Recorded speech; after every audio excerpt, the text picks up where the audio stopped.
Hello, thank you for joining this webinar. My name is Shahid Khan. I'm Professor of Hepatology at Imperial College London. I'm going to kick off proceedings by giving an overview of the epidemiology of cholangiocarcinoma, focusing on the importance of coding.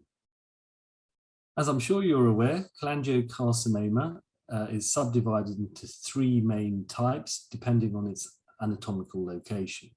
Intrahepatic cholangiocarcinomas arise in the biliary epithelium above the second order bile ducts, whereas distal and extrahepatic cholangiocarcinoma arise approximately below the cystic duct and perihilar arise in between.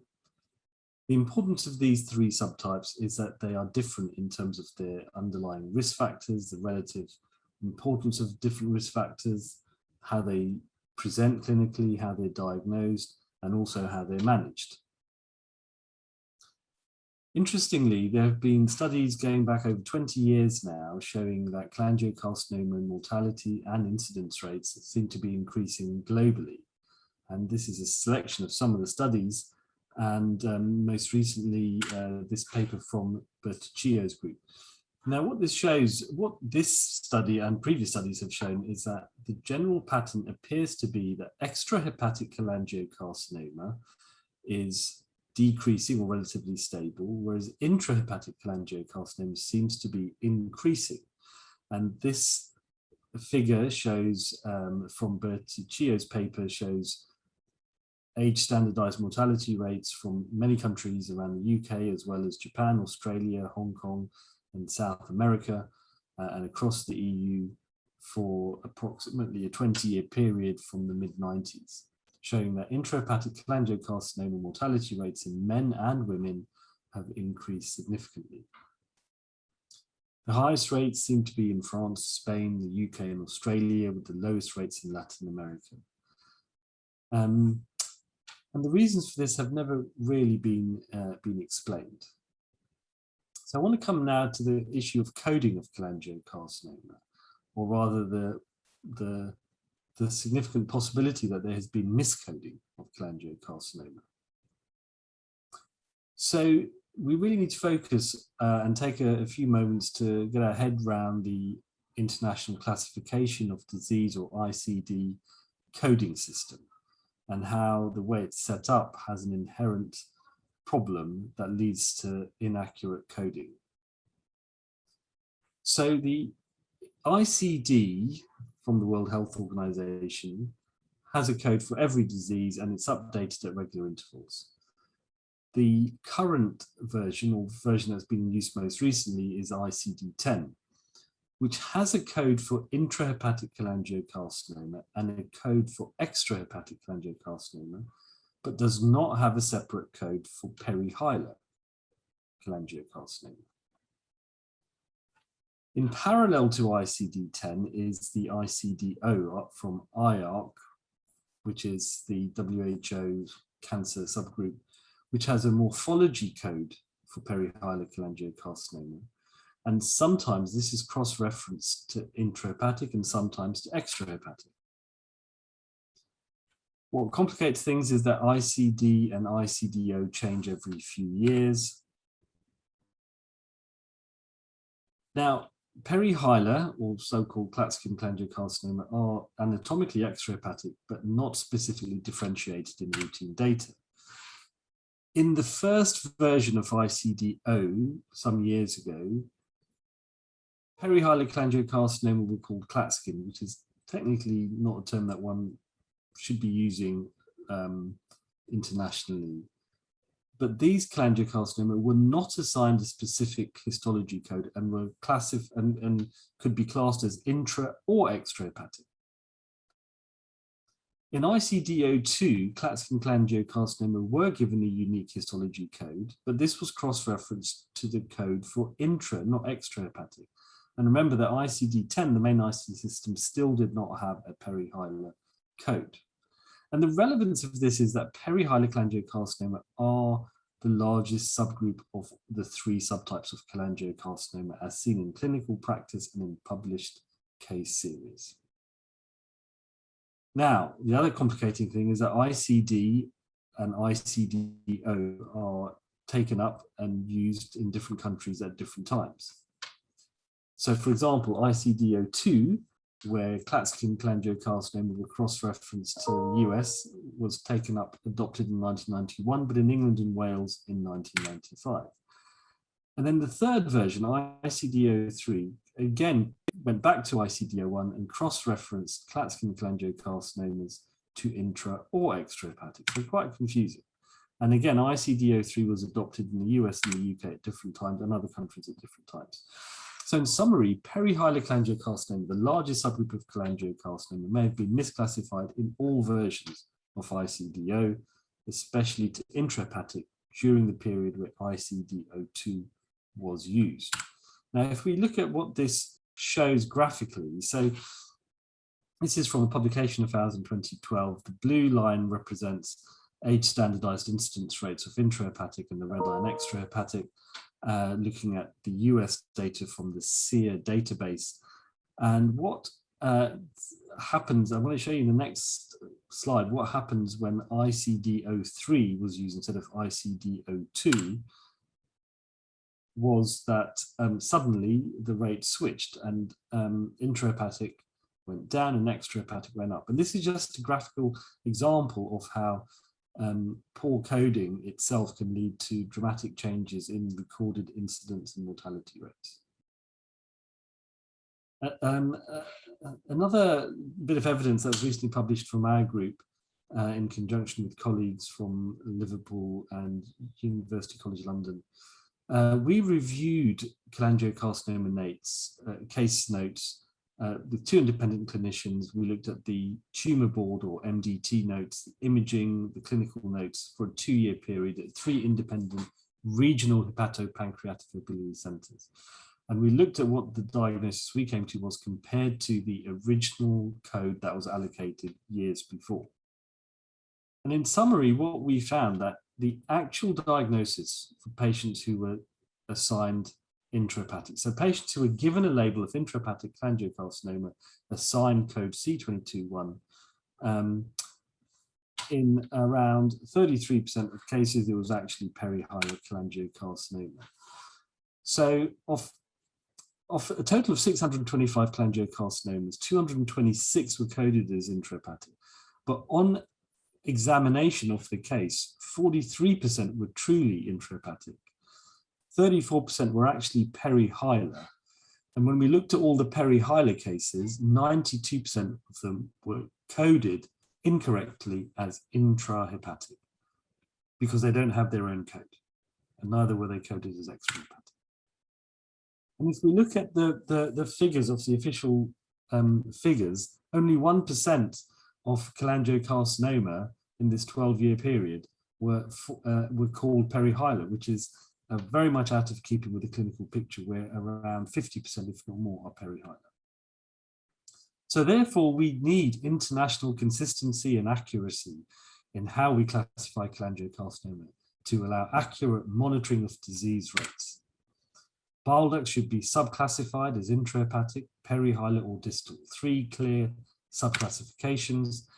As I've said before, they differ in their epidemiological patterns, their pathobiology, how they present, and how they're clinically managed. And so we need to interpret historic trends with a degree of caution. We need to record data uniformly and accurately, and the responsibility to do so lies both with clinicians as well as cancer registries. And reassuringly, ICD-11 and subsequent iterations of ICD-0 will hopefully have separate topography and morphology codes for intrahepatic, perihilar, and distal cholangiocarcinoma. And the 5th edition of the WHO classification gives these 3 distinct subclassifications. So I hope that's been a helpful introduction as to why we need accurate coding and the errors that can occur if coding is not accurate. Thank you for listening.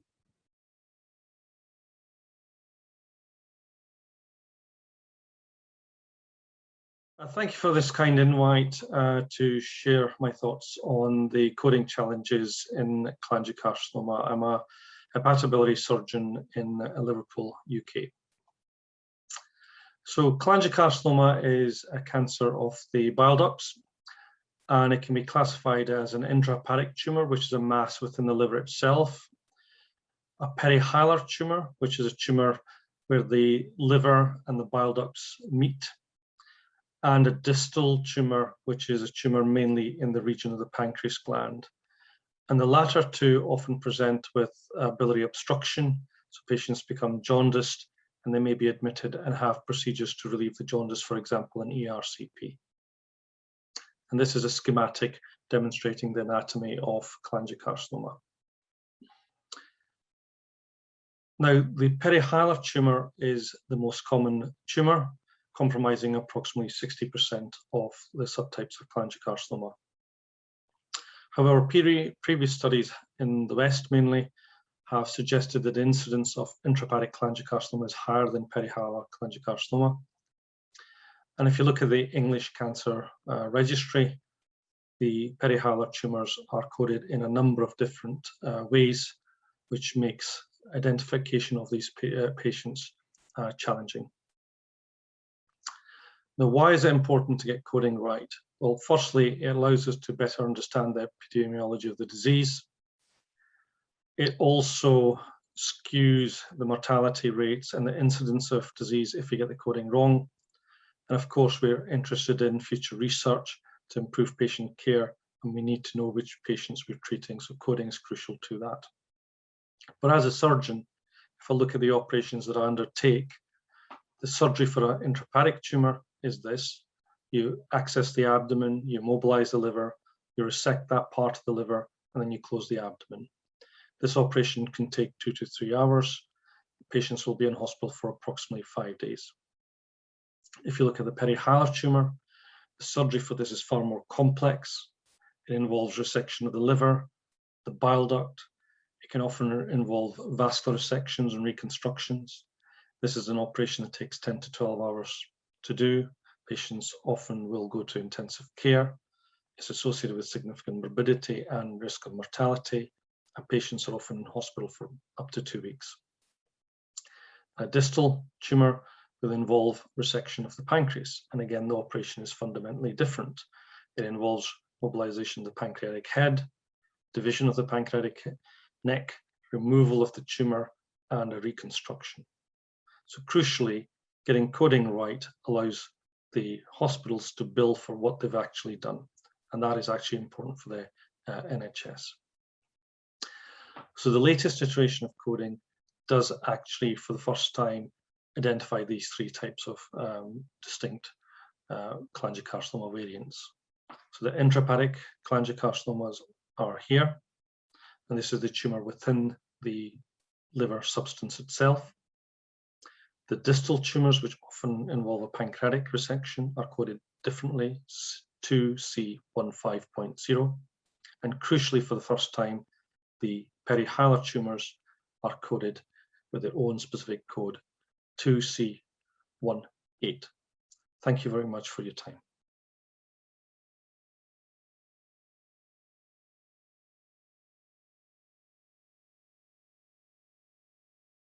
So thank you for inviting me to this meeting. My name is Robert Jakob. I lead the classifications and terminologies team in WHO, and I'm going to tell a little bit about the new ICD-11. ICD-11 is a fully digital product, and as you can see, there is a QR code shown on the screen. If you have a mobile phone, you can point to the QR code and you will access the ICD-11. Now, what is the ICD-11? It's the International Classification of Diseases, the ICD-11, and it's a legally mandated health data standard that is in effect from January 2022, following its adoption by the World Health Assembly, means by all member states. ICD has evolved to become a conceptual framework independent of language and culture, and it is now an integration of clinical terminology and classification, because this is the necessary structure that you have in our new digital environment. ICD comes with an end-to-end digital solution, so application, programming interface, a set of tools that all can be used online and offline. And of course, ICD-11 also has up-to-date scientific knowledge.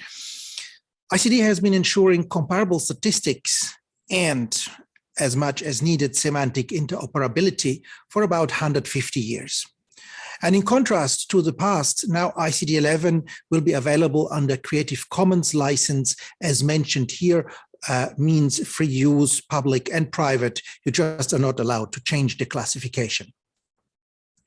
Now, ICD is not alone. ICD comes with partner classifications. So we have one for interventions, International Classification for Health Interventions that serve treatment, prevention, diagnostics in all kinds of medical areas, and of course also in cancer treatment, in rehabilitation related to this, and a classification for functioning, disability and health that allows to assess the functional status of a person. When we designed ICD-11, we have looked closely on how it is used worldwide.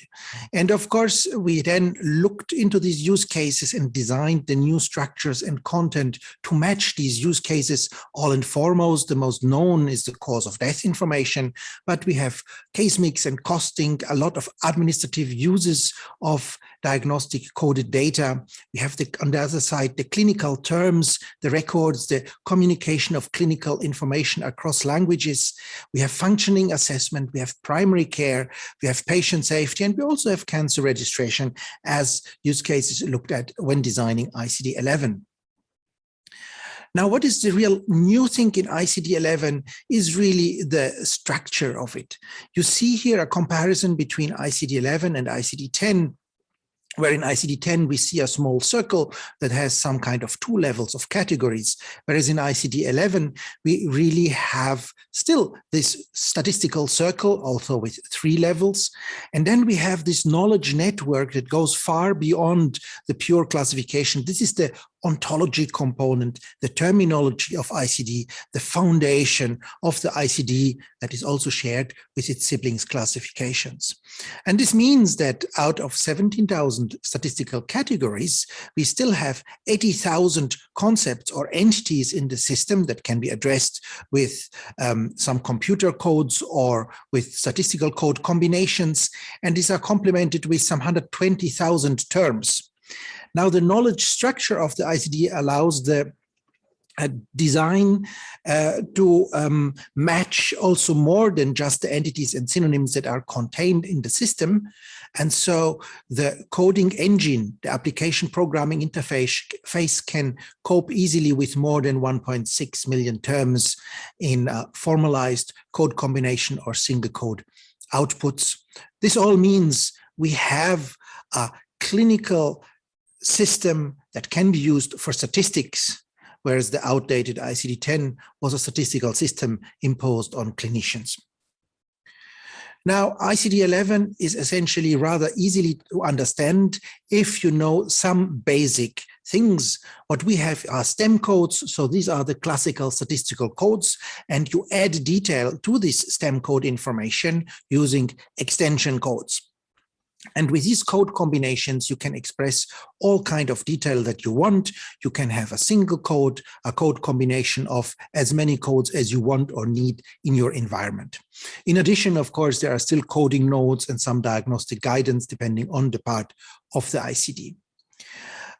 What is new? So at a very high level, I'm just going to tell you that we have new chapters in the ICD-11. So like diseases of the immune system, sleep-wake disorders, conditions related to sexual health, traditional medicine conditions, not treatments, and integrated the disability assessment scheme of WHO that allows to assess the fitness of a person.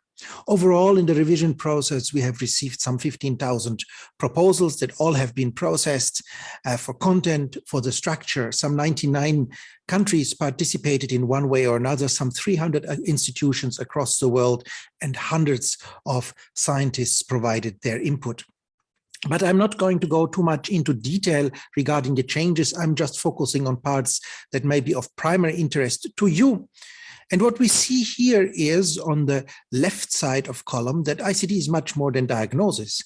It has injuries, it has signs, symptoms, findings, it has reasons for encounter, the health system and health status, and we have external causes of illness and death. This includes, of course, also patient safety aspects, accidents, suicides, and many other. We have this traditional medicine functioning assessment. But the interesting part here is also this extension codes, the terminology component, where now we have severity, for example, that in your case is particularly interesting in describing the stage or the grading of a tumor.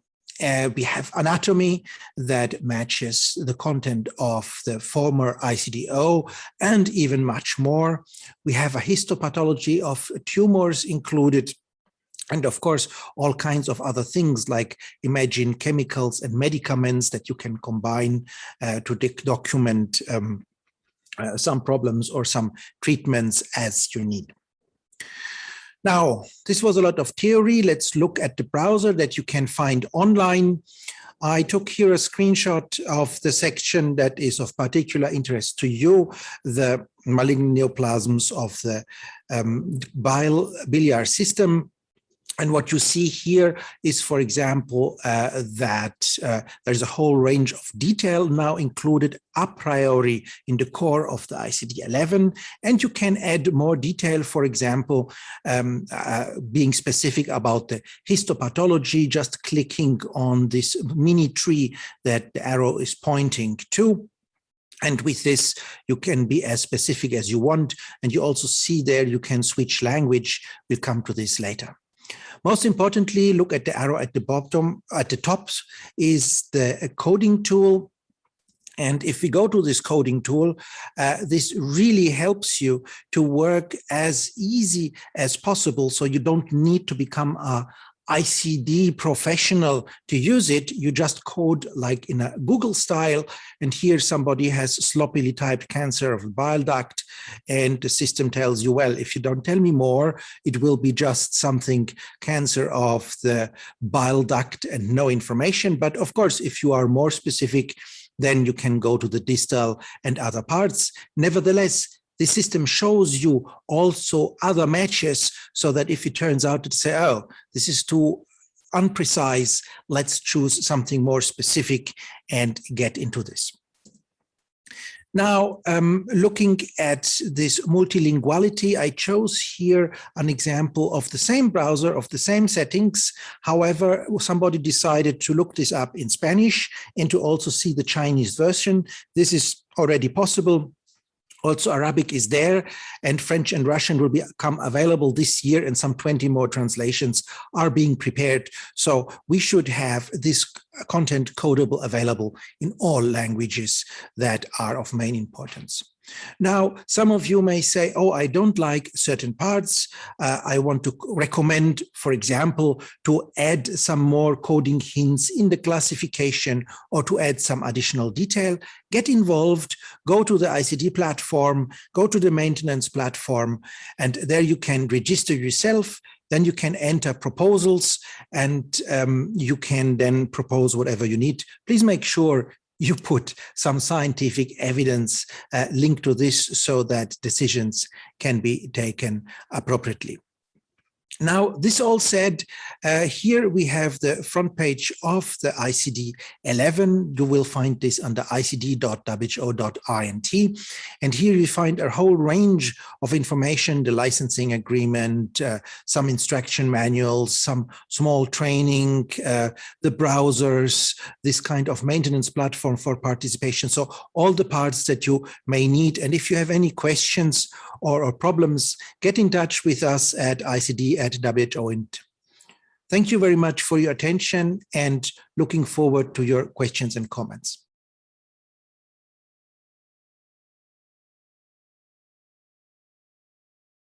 Thank you very much for inviting me to contribute to this webinar. And it's about how the classification, what we've been discussing for the past few minutes, can actually inform patient management, how it can ultimately improve things for the. That's after all what we're here to do. I'm John Bridgewater. I work at Yale, and I've been working with AMMF and Helen and a colleague for some years. First of all, just to run through what the issues, some of the issues you've already addressed, which is the slightly anatomically different parts of carcinoma.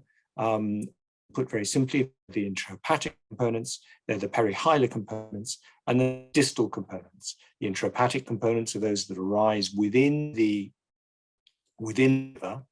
The hilar components are those that arise primarily at junction of the main bile ducts as they leave the liver. That's the hilum.